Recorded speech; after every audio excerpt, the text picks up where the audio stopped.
نہیں ہے. تو یہ بہت شاندار کتاب ہے, آپ اس کو گھر میں رکھیں, اس سے آپ کو رمضان کے مسائل پتہ چلیں گے, خواتین کے خاص طور پر حیض و نفاس کے مسائل, جو آج کل ہماری جدید طبقے سے جو وابستہ خواتین ہیں یونیورسٹیوں پڑھنے والی, ان کو طہارت کے مسائل بھی معلوم نہیں ہے, بالکل نہیں پتا ان کو. تو رمضان کا پہلا خاندانی کام آپ نے کیا کرنا ہے بھائی, جلدی سے بات کو ختم کر رہا ہوں میں, ایک روزہ بھی نہیں چھوڑ, یہ آپشن ہی ختم, چاہے سحری میں آنکھ کھلے یا نہیں کھلے, اس سے روزے آسان ہو جائیں گے, ورنہ ٹینشن. دوسرا کام خاندانی کیا کرنا ہے, تراویح کی نماز. کیا کام کرنا ہے بھائی, اور تراویح 20 رکعتیں ہیں, 8 رکعتیں بولو نہیں. حضرت عمر سے 2 روایتیں, ایک 8 والی اور ایک 20 والی,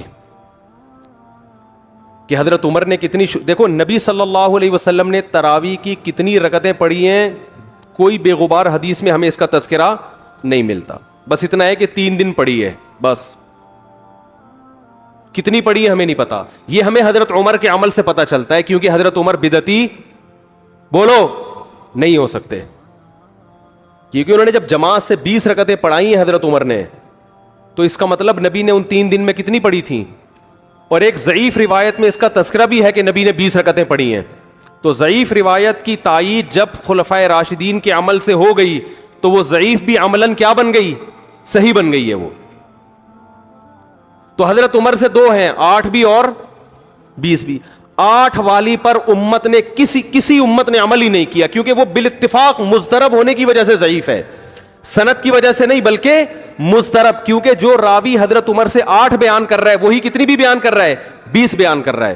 اور جب ہم صحابہ کے دور میں دیکھتے ہیں تو ہمیں سب جگہ 20 نظر آ رہی ہیں, 8 کہیں بھی نظر نہیں آ رہی. تو یہ کیسے ممکن ہے کہ حضرت عمر نے 8 شروع کی ہوں اور کوفہ, بصرہ, دمشق, شام, مصر سب جگہ 20 ہو رہی ہوں؟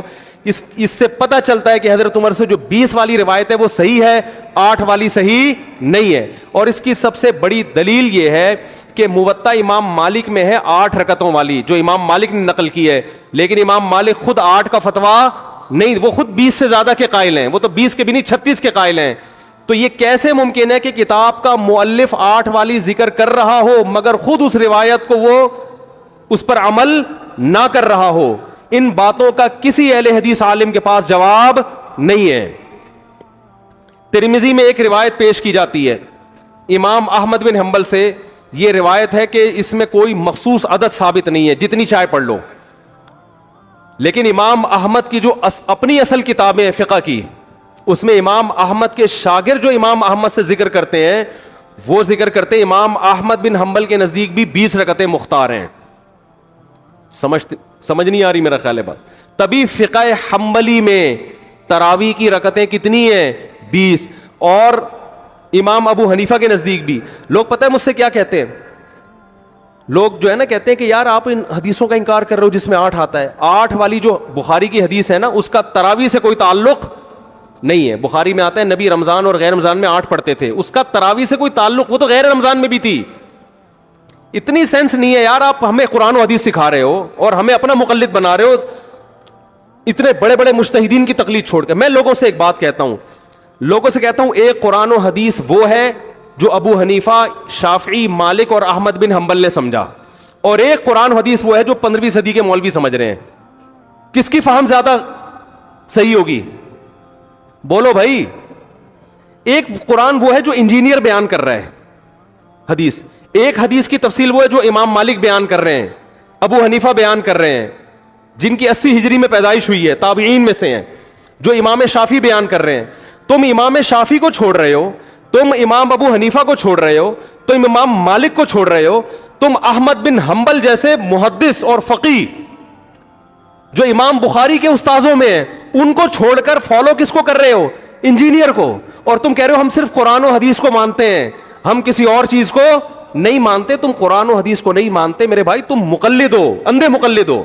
تم قرآن و حدیث کی اس تشریح کو مانتے ہو جو انجینئر کر رہا ہے, اس تشریح کو نہیں مانتے جو احمد بن حنبل کر رہے ہیں, جو ابو حنیفہ کر رہے ہیں, جو امام مالک کر رہے ہیں, جو امام شافعی کر رہے ہیں. یہ بڑے بڑے تابعین, تبع تابعین, مجتہدین جن کو پوری امت نے فالو کیا ہے. تو 8 رکعت کی جو موطا امام مالک کی حدیث ہے, اس 8 رکعت پہ امام مالک نے فتویٰ نہیں دیا. کیوں؟ اس لیے کہ وہ حدیث مضطرب ہے, اس میں راوی ایک بیان پہ ٹکتا نہیں ہے, کہیں 20 بیان کرتا ہے, کہیں 8. جب راوی کے بیان میں تضاد ہو تو حدیث مضطرب ہونے کی وجہ سے رد ہو جاتی ہے. اور میں آخری بات کر کے بیان کو ختم کرتا ہوں, یہ جو تراویح کا لفظ ہے یہ 8 رکعتوں پہ فٹ ہی نہیں بیٹھتا ہے. اس کا بھی میں جواب سوال کر رہا ہوں لیکن کوئی جواب نہیں دے رہا. دیکھو اپنی مرضی کے سوال بنا کے جواب دے دیا کرو تو لوگ واہ واہ کریں گے. آپ میرے ساتھ یہ ہو رہا ہے, میں جو بیانات میں اعتراض کرتا ہوں نا اس کا جواب نہیں مجھے ملتا, خود سے اعتراض بنا کے کیا کر دیا جاتا ہے جواب. جیسے میں نے بتایا تھا کہ حرم میں 4 مصلے تھے, حنفی, مالکی, شافعی, حنبلی, 4 مصلے تھے نا کئی سو سال تک, جو کہ نہیں ہونے چاہیے, ایک ہی ہونا چاہیے تھا مصلی. تو لوگوں نے اعتراض کیا 4 مصلے تھے حرم میں, یہ دیکھو کتنا غلط, یہ حنفی مالکی ایسے ہوتے ہیں. تو میرا سوال یہ تھا کہ 5واں کیوں نہیں تھا اس وقت؟ اس کا مطلب 5واں فرقہ وجود میں آیا ہی نہیں تھا, وہ اب پیدا ہوا ہے.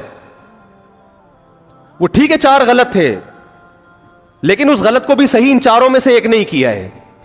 سمجھ رہے ہیں کہ نہیں بھئی ایک امام ہونا چاہیے, 4 الگ الگ جماعتیں نہیں ہونی چاہیے. لیکن اس کا مطلب 700 سال تک امت یہ سمجھتی رہی کہ اہل سنت والجماعت کے 4 نمائندے ہیں, 4 مکتب فکر, 5واں کوئی تھا ہی نہیں, لہذا اس کا کوئی مصلی تھا ہی نہیں. تو سوال یہ تھا, لیکن جب سوال یہ پوچھا جائے تو ایسے جواب ملتا ہے کہ وہ سوال ہی پی جاتے ہیں. سوال یہ جواب یہ دیا کہ غلط ہو رہا تھا, یہ بدعت ہے, اور یہ بدعت ہے, یہ ناجائز ہے. تو ہم کب کہہ رہے ہیں کہ صحیح تھا بھائی وہ؟ لیکن یہ پوری دنیا میں نہیں ہو رہا تھا, یہ صرف حرم میں ہو رہا تھا.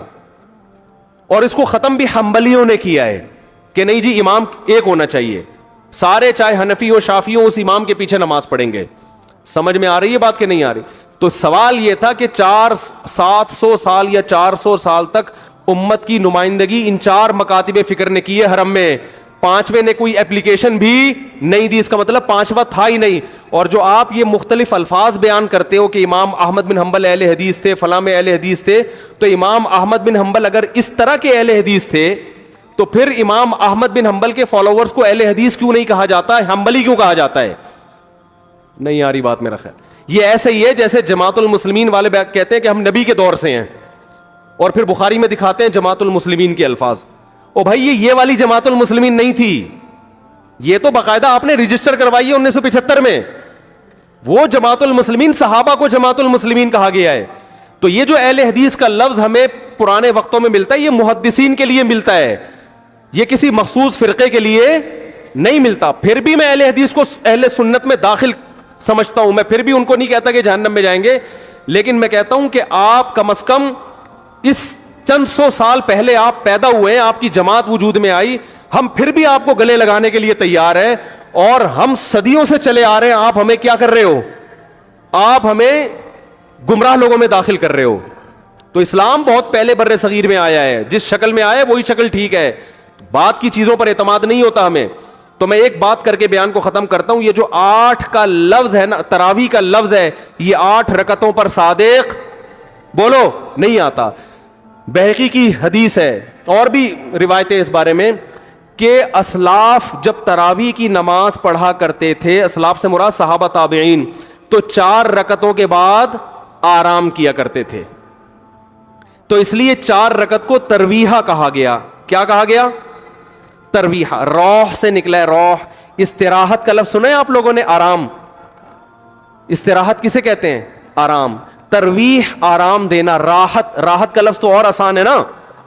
ارے راحت کا لفظ نہیں سنا؟ راحت کسے کہتے ہیں؟ آپ کہہ رہے ہیں وہ اسے کہتے ہیں ہمارے محلے میں رہتی ہے. راحت کہتے ہیں آرام, ریسٹ. استراحت, راحت. روح یروح ترویحا, باب تفعیل میں جب جاتا ہے آرام دینا.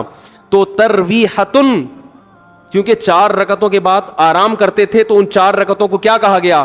ایک ترویحہ, یعنی ریسٹ ہے اس کے بعد.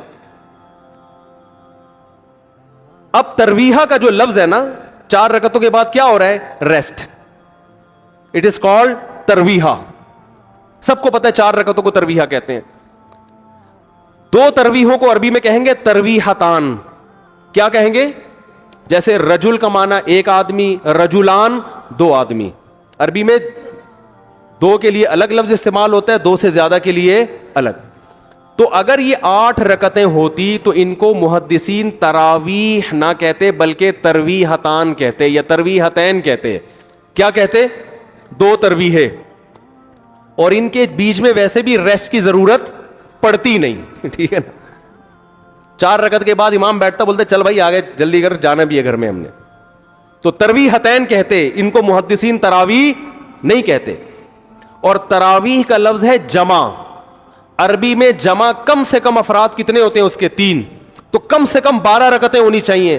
لیکن تراویح بھی جمع کثرت ہے, جمع قلت کثرت. جمع اقصا کہتے ہیں جو بہت زیادہ جمع ہو. تو پتہ ہے 4 رکعتیں کافی زیادہ ہیں تو ان کو تراویح کہا جائے گا. 4 رکعتیں تھوڑی سی بھی ہو تو ان کو تراویح. 4 رکعتیں اگر 3 دفعہ آئیں گی تو اس کو بھی علی وجہ الکمال ہم پورے طور پر تراویح کا لفظ اس پہ صادق نہیں آئے گا. بات آ رہی ہے سمجھ میں کہ نہیں آ رہی ہے؟ سمجھ میں سب آ رہی ہے, لیکن گھننے بن جاتے ہیں, گھماتے ہیں. اب دیکھیں نا یوٹیوب پہ اس کا جو بیان آئے گا نا اس میں گھمایا ہوا ہوگا, اس میں گھمایا, یہ اپنی طرف سے نکالا ہوا ہے. اپنی طرف سے نہیں بھائی, بہقی کی حدیث ہے, مصنف ابن ابی شیبہ کی روایتیں ہیں, آپ دیکھ لو. اس میں لوگ کہتے ہیں حوالہ کیوں نہیں دیا مفتی صاحب نے. آپ انکار کرو, میں حوالہ دوں گا انشاءاللہ.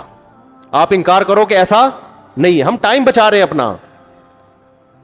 وہ مجھے کہہ رہے تھے نا اس بحث میں کہ مفتی صاحب آپ دلیل دو, جو دعویٰ کرے دلیل اس کے ذمے ہے. میں نے کہا دلیل اس کے ذمے اس وقت ہے جب سامنے والے دعوے کا انکار کرے. میں نے ستار بھائی کو میں نے کہا کہ ستار بھائی تم نے 1 لاکھ روپے لیے ہیں. ستار بھائی کہہ رہے ہیں نہیں, ہاں لیے ہیں. تو مجھے کیا ضرورت ہے میں گواہ پیش کروں کہ دلیل دوں؟ وہ مان رہا ہے. تو یہ سب مانتے ہیں. یہ تو علماء جس نے بھی حدیث کی کتابیں پڑھی ان کو پتا ہے کہ ترویح کا لفظ اس لیے لکھا ہوا ہے اس میں. تو اسلاف سے مسجد نبوی میں, حرم میں ایک رمضان بھی ایسا نہیں گزرا جب سے حضرت عمر نے 20 رکعتیں شروع کرائی ہیں کہ 20 رکعت سے 1 رکعت بھی کم ہوئی. زیادہ تو ہوئی ہیں, کم بولو نہیں ہوئی ہیں. 1 رکعت. امت اتنی بڑی گمراہی پر 1400 سال سے جمع ہو گئی. تو میرے بھائی جو آپ سے قرآن و سنت کے نام پہ بات کرے نا, اسے بولے بھائی ٹھیک ہے میں قرآن و سنت ہی کو مانتا ہوں, مگر قرآن و سنت کی وہ تشریح جو ان مجتہدین نے کی ہے اس کو مانوں گا. جو 15ویں صدی کے مولوی کر رہے ہیں تشریح, میں اس کو بولو نہیں, چاہے وہ سعودی ہوں. لوگ کہتے ہیں سعودی عرب میں 8 رکعتیں ہر جگہ ہو رہی ہیں. سعودی عرب میں آج ہو رہی ہیں, 100 سال پہلے کے سعودی عرب میں 8 رکعتیں کہیں بھی نہیں ہوتی تھی. تو یہ کوئی سعودیوں کا کلمہ تھوڑی ہم نے پڑھا ہے کہ جو سعودی عرب میں تو بہت سے لوگوں کی داڑیاں نہیں ہوتی. تو کیا مطلب داڑھی کا انکار کر دو گے آپ؟ تو ہم نے فالو کرنا ہے امام مالک کو, امام احمد بن حنبل کو, امام شافعی کو. یہ بڑے بڑے محدثین تھے, مجتہدین تھے. خلفائے راشدین کو, خلفائے راشدین کے دور میں کوئی ایک روایت دکھا دو 8 رکعتوں والی, کوئی ایک روایت. ہاں جو حضرت عمر سے موطا میں منقول ہے اس کا جواب میں نے دے دیا. اس کے علاوہ کہیں دکھا دو کہ بصرہ میں, کوفہ میں, دمشق میں, صحابہ تابعین کے دور میں رمضان میں 8 رکعتوں سے جماعت سے نماز کسی نے پڑھی ہو. تو نہیں ہے کچھ بھی اس میں. تو اس لیے جو طریقہ صدیوں سے تواتر کے ساتھ چلا آ رہا ہے وہ کتنی رکعتوں کا ہے؟ 20 رکعتوں کا. تو اسی کو فالو کرنا چاہیے. تو دوسرا کام آپ نے خاندانی کیا کرنا ہے؟